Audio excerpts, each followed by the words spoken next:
and all this other goofy shit going on, and there's niggas trying to kill you and clone you, and no, son. But like at the end of the day, anything that would not be the genuine, authentic me will be a pale comparison of me. And lacking any ability to fill these shoes underneath me. Yee! Ah, chi-chi, motherfucker, chi-chi.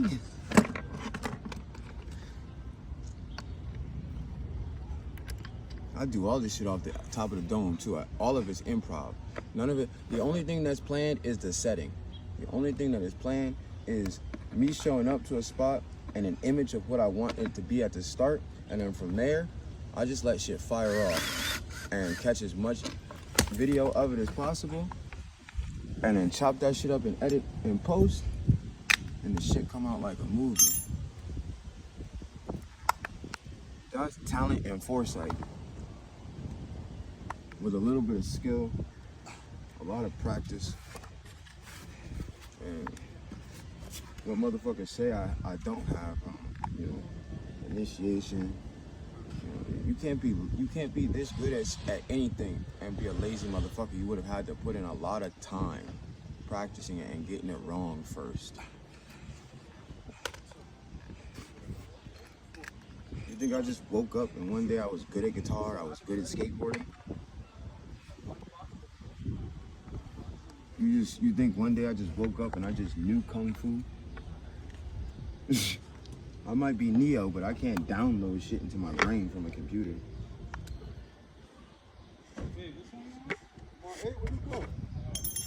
And I mean Neo from the Matrix. We ain't no singing, dancing, bald head ass niggas.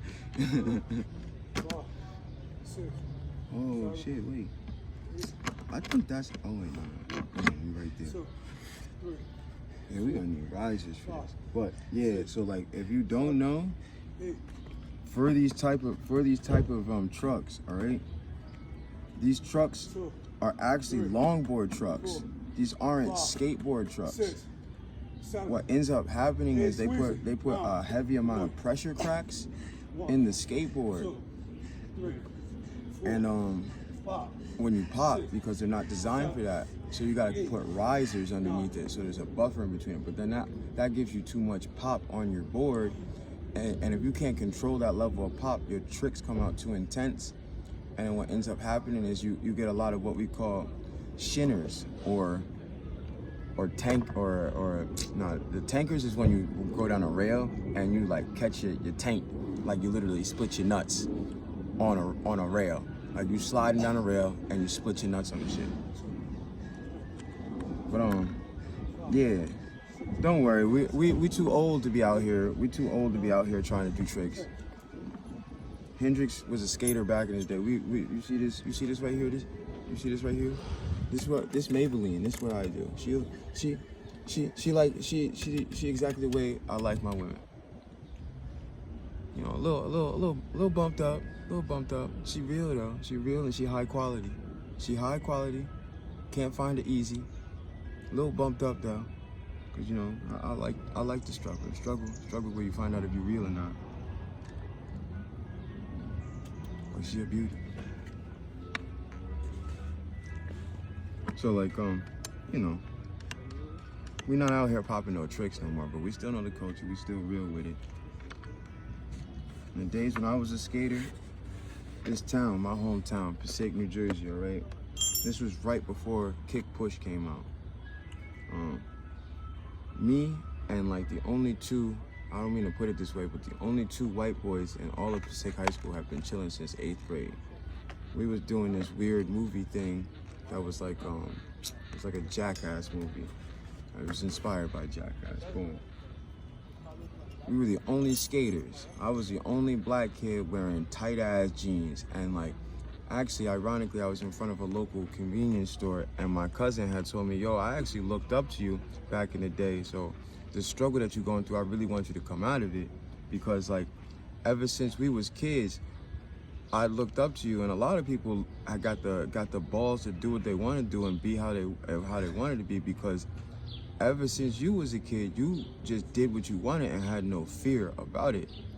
Even when like everybody was so aligned to one side of the culture, you know, as people do, you was in your own lane, and it gave other people the courage to, you know, maybe put on them skinny jeans, them checker skinny jeans, you know, they little scarves, and get out and do something different besides, you know, the regular thing. In middle school, the thing was Joel Santana was the big pink t-shirts, you feel me?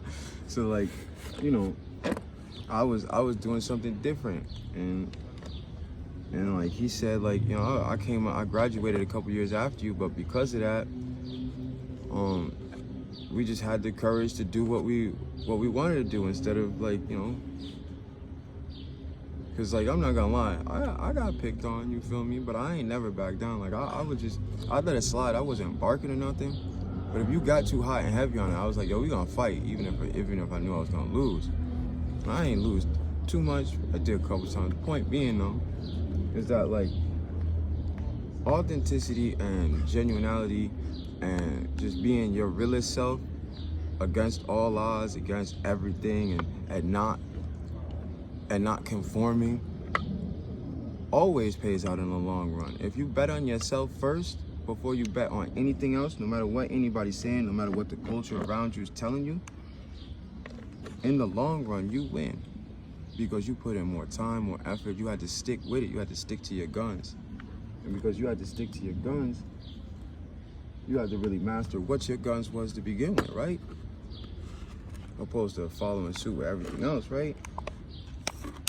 So, you know, expressing myself in different ways, in different medias, music, drawing, comedy, acting, graphic design, all of that really just stems from originally loving myself and mastering myself, and just always sticking to my guns and looking at the rest of the world and say, yeah, we can cohabitate. You do you.